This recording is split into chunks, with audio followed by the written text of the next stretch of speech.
difficult lashes in this video. So what are other potentially challenging lashes that you guys can possibly encounter? So really crooked and curly lashes that are not all uniform, they're all facing in different directions, they're all over the place. Those are going to be very difficult to lash.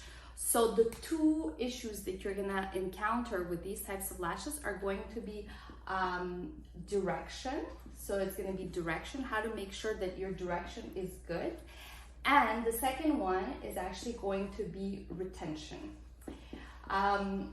So, you know, those two issues are usual issues with regular clients for most lash artists, or for beginner lash artists, let's say. But with these types of clients, these issues are going to be much worse and much more pronounced. So how do you make sure that you don't, or you minimize these issues, let's say? You don't make them worse than they actually are, you make them a little bit less. So the issue with direction, so what you can do is you can just ensure that you work in direction as much as possible. You place the lashes all on the same angle. So if you're doing, let's say, 45 degrees in the inner corners and like 60 in the middle of the eye and let's say 45 here, you respect that, obviously. But there are going to be some lashes where it's not going to be possible to respect it, so you just do your best and you try to respect it as much as possible.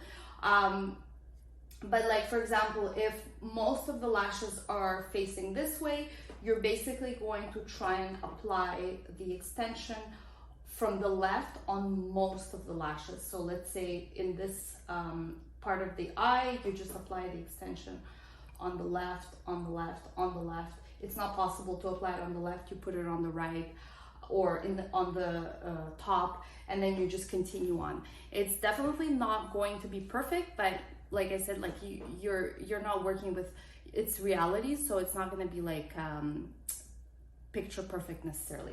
So now the other issue will be retention. So the reason for retention problems is because you're gonna have a little bit of difficulty actually placing the lash extension onto the natural lash, because like, let's say this is a straight lash, right? So you can apply the extension from the left and from the right. It's not going to make any difference because the surface area is going to be the same on both sides. But if you're working with lashes that are a little bit more crooked, like curly, or they're facing in different directions, like for example, this one is going to be different than this one, and this one is going to be different from this one. So they're all over the place. So what you're going to want to do is you're going to want to make sure that you're placing the extension from the side that has the biggest surface area. So you're using just common sense, because you want to ensure that your client doesn't call you a week from the appointment and says that like half of their lashes fell out, half of her lashes fell out like within 5 days. So what you're gonna want to do is, instead of, let's say, placing the lash extension like this, you're gonna see this is a tiny surface area, right?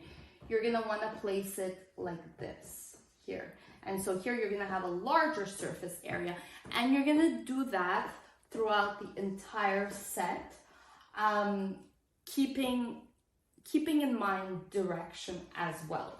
So you're trying to work with both of these factors simultaneously, and it's definitely gonna be a little bit challenging, and it's not gonna be perfect. So don't think that just because you know those two rules, it's gonna be perfect. It won't be. There's still gonna be some lashes that you're gonna be like, what do I do now?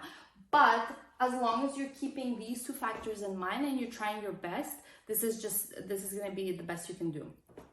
Okay, so now this will be one type of difficult type of lashes.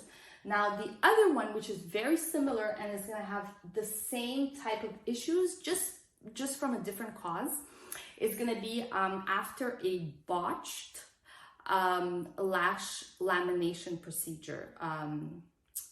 So these types of lashes are going to also be crooked, all over the place, kind of brittle looking.